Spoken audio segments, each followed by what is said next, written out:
Well, hey everyone, it's Pastor Andrew here from New Hope UMC in Gainesville, Georgia. I want to wish you a happy St. Patty's Day. Today I'm wearing my green and not wearing a tie. Thank you, Terry Anderson, for that comment on last week's video. But just wanted to jump on for a quick midweek update to let you guys know everything that's happening in the life of the church here at New Hope, especially tonight with our St. Patty's Day and our Wednesday night activities, moving into Sunday as we move into Passion Sunday and then Palm Sunday and Holy Week and on to our Easter celebration. Lots of exciting things are going on that I know you'll want to know about and be plugged in for. So let's begin by talking about tonight, about St. Patty's Day at New Hope. Tonight we've got a full evening of activities planned. We have our Wednesday night supper. We're going to have a wonderful meal. We're having shepherd's pie. It's going to be a great warm meal on a foggy, rainy day. And then we'll have children's activities and youth activities. Our disciple Bible study will be meeting off-site. So lots of exciting things happening tonight. I know you'll want to be plugged in and join for those things, especially if you got children and youth in your home or neighbors or friends or grandkids. Wednesday night is an awesome night for the next generation to get plugged in at New Hope. Now, a couple of folks have asked about the weather situation. We hear all this doom and gloom about all the storms that are coming on the news and things like that. We have been watching the situation very, very carefully, and we've got two really good things to report. The first is that the most of the storm, the baddest part of it, the biggest threat is going to go south of the city of Atlanta. So we're looking around like Thomaston and Barnesville and Griffin, which having just moved from Griffin in July, that's not great news for a lot of my friends down in that area. So I encourage you to be praying for them. But it is good news for us that it looks like we'll get some heavy rain and maybe some thunderstorms, but not those heavy winds and tornado threats that they've been talking about. The other good news about the weather tonight is that it doesn't look like anything is going to really get bad in our area until after 9 o'clock or closer to 10 o'clock tonight, which is great for Wednesday night activities because we start at about 5:45, 6 o'clock time, and we're all out of here by 8 p.m. So we should be able to do our activities, get wrapped up, get everybody home safely, and lock down before anything gets too bad tonight. So I hope you're planning to be here. Hope you'll come out and join us for dinner. Join us for our different opportunities for discipleship and for Bible study, and especially those opportunities for children and youth. So after tonight, we've got some really exciting things happening on Sunday. So this Sunday, we are calling Passion Sunday. The progression of events will be Passion Sunday this Sunday, our Palm Sunday celebration the next Sunday, followed by Holy Week, where we will focus in on the events of Good Friday as we join together for a Good Friday service at 7 p.m. on that Friday night and have a service of darkness and just a beautiful time to reflect on Christ's suffering for us. Then on Saturday of Holy Week, we'll have our egg hunt and cookout. It's going to be a great event. And then on Sunday, we'll have three unique worship opportunities. A sunrise service at 7, followed by a covered dish breakfast right after that.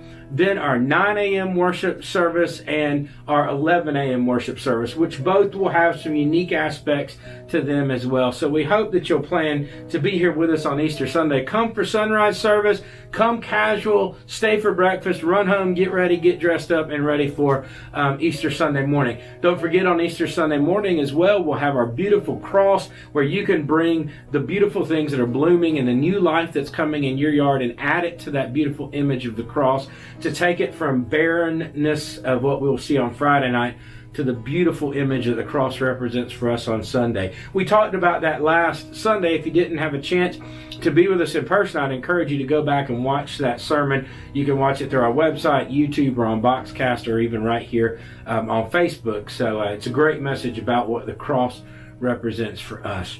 So let's step back and go through each of those things in a little bit more detail. As I said, this Sunday is all about the Passion. We'll look at the passage where Christ predicts his own death. Even as the disciples didn't understand what was about to happen, Jesus began to open their eyes to what was going on. Then next Sunday will be Palm Sunday. We'll have our palm fronds and we'll have a celebration of the triumphant entry of Jesus into the city as all of the wheels started to move into motion towards the cross and ultimately towards the empty tomb, which is the conclusion of our series, Journey to the Empty Tomb.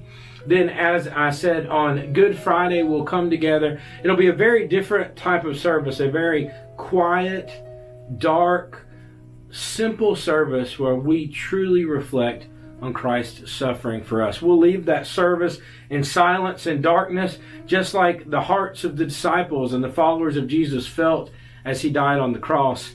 Then we'll come together on Saturday and share the joy of Easter with our children, both in our community and here at New Hope for our egg hunt and our cookout. We're going to have cookie decorating and crafts and lots of fun stuff for the kids to come and start to spread that joy of Easter with them.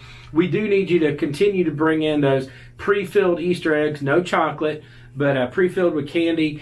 People are doing a great job of bringing those in. We need thousands of eggs because we want to have a great turnout and a great event. So make sure every time you come to church, bring some more eggs with you so we can keep growing and growing that stockpile for that event. Then Easter Sunday morning, it is going to be amazing. Last Sunday, we couldn't be together because of everything going on with the pandemic, and we're still being very careful this year and doing all of our safe practices, just like we always do with all of our services. We'll have the drive-in option with the FM transmitter and the speakers out front. We'll have our online live streaming as well as our in-person worship with all of our safeguards in place there. But we'll begin at 7 a.m. down at Hood Hall with a beautiful sunrise service. Then we're going to invite folks to bring breakfast casseroles, donuts, pastries, fruit, juice, things like that, and we'll move into the fellowship hall for a wonderful breakfast time.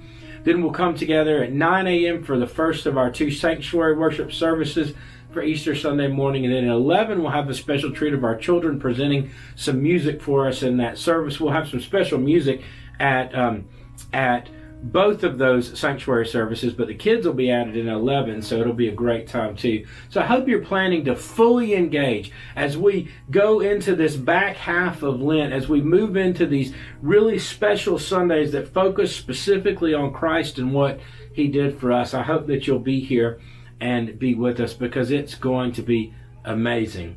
Now, I always try to give you a little information about things that are coming up beyond the things that are in the immediate future, and we do have some exciting things to share in that vein as well.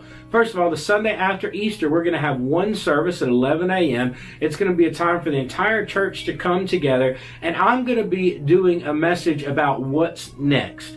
What's next for us as a church? What's next for us after COVID? What's next for where God is leading us as a congregation to have a true impact in our community? So I hope you'll plan to be here online, in person, out front to join us at 11 a.m. on that Sunday following Easter on April the 11th, because it'll be a really important time for us as a church to cast some vision about where we're going in the future.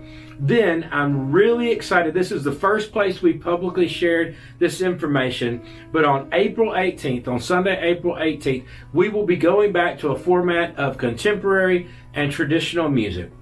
It won't be fully post-COVID style worship.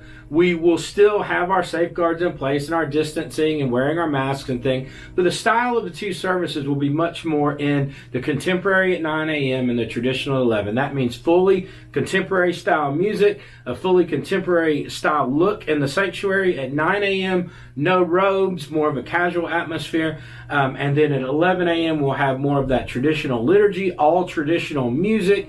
We will have the room looking more traditional. I'll be in my robe. Corey and the musicians will be in robes.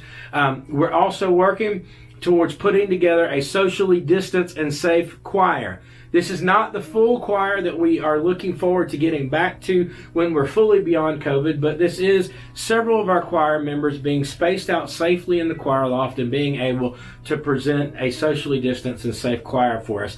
This is, as we talked about with the staff on Sunday, this is not where we want to be, but if we want to get to where we want to be, we've got to have this intermediate step. So I hope you'll be thinking about now is 9 a.m. contemporary where you and your family want to worship, or is 11 a.m. traditional, because on the 18th of April, you're going to have the option to make that choice. What you may want to do is come for a couple of weeks to contemporary, then come for a couple of weeks to traditional. See what speaks best to you.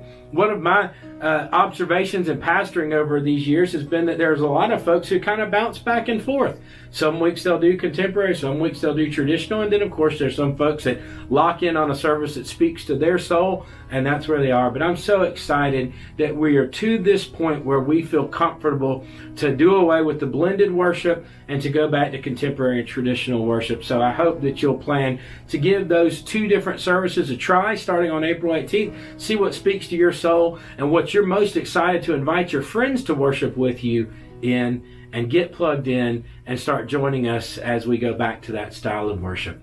So many exciting things happening in the life of the church before, during Easter, and after. I hope you're as excited as I am. I look forward to worshiping with you, to being with you tonight, to being with you Sunday, during Holy Week, and certainly for our Easter celebration.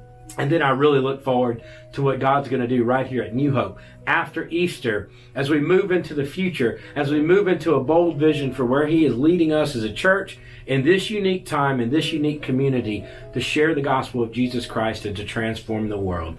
I can't wait to see you right here at New Hope. I'll see you Sunday, whether it's in person or online, right here at the beautiful New Hope UMC in Gainesville, Georgia. Have a great day. We'll see you Sunday.